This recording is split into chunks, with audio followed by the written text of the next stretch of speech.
He is a lecturer in journalism. He is an expert from the University of Groningen, and he is going to talk us about a very interesting topic, WikiLeaks, with a talk titled, "Of course, I'm a good journalist, how studying WikiLeaks and interloper media helps us better understand the journalistic field." So thank you very much.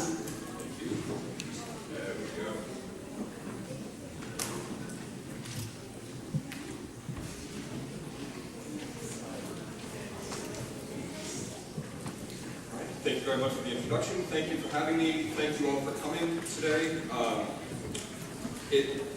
Is this all? Yeah. Can you hear me? This works. It's pure coincidence, but a wonderful coincidence that I'm following Michael's talk here, because Michael has set up some of the discussions around fields, and I will continue to discuss fields. But we'll discuss them in different ways. And what I'd like to talk about is WikiLeaks, and the idea that WikiLeaks and other similar actors are challenging our notions of what journalism is, and maybe what the journalistic field is. And I'll try to introduce some new ways of thinking about that, and set this up as an area of future study. Now, if you've seen the movie The Godfather 3, the worst of the three Godfather movies, but if you've seen the movie The Godfather 3, there's a scene in it where Al Pacino is talking about wanting to get away from organized crime, and every time he tries to get out, they keep pulling him back in. And that is me and WikiLeaks in many ways, because I started working on my research on WikiLeaks in July 2010, when a lot of people started paying attention to WikiLeaks because Julian Assange was sending all this stuff out with The Guardian and the New York Times and Der Spiegel and later El País and Le Monde and other news organizations. And I started tracking it at that point in time because I noticed there were two interesting things going on at once. There was on the one hand this new thing called WikiLeaks, this new way of sharing information. And on the other hand, there were clear implications for journalism that were coming out of this mass unveiling of secret information to a public working with journalism and news organizations as well as online.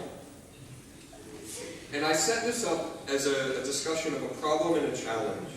The problem with new actors like WikiLeaks, like Julian Assange, which we'll talk about a little bit more as we go through, the problem they pose is that they do something different, right? It's materialistically different. It is a different type of media sharing. It's a different platform they're using. They're putting things online, but they still identify themselves as doing journalistic work.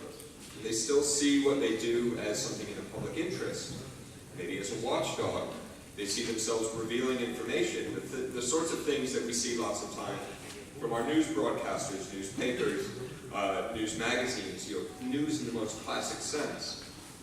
So my challenge, or the challenge I've decided to take upon, and the challenge which I really enjoy wrapping my head around, and I'll talk to you about some of these challenges as I've confronted them in today's talk, is to develop a theoretical, conceptual basis to explore tensions around journalism's boundaries, where Michael had those two overlapping fields between journalism and the new media field. I'm looking dead set in the middle. When people ask me about my research, I say I look at the nexus of traditional and new media to try to understand what's happening with journalism in that space. And that's very much what I'm trying to develop understanding of. In doing this for the past, well, going on 6 years now, I've come up with a term that I use to categorize these new media actors, and I refer to them as interloper media. What I mean by interlopers is that they're stepping into this field that we classically thought we understood as journalism, saying they're doing journalism, but looking quite differently.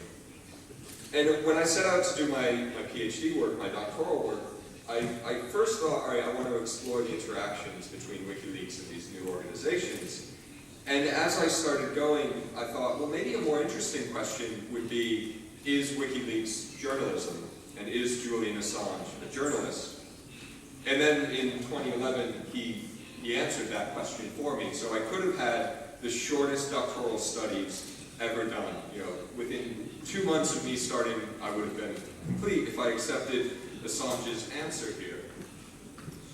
But the problem with journalism, the problem with the journalistic field, is that it is, as Michael said, is conservative by nature.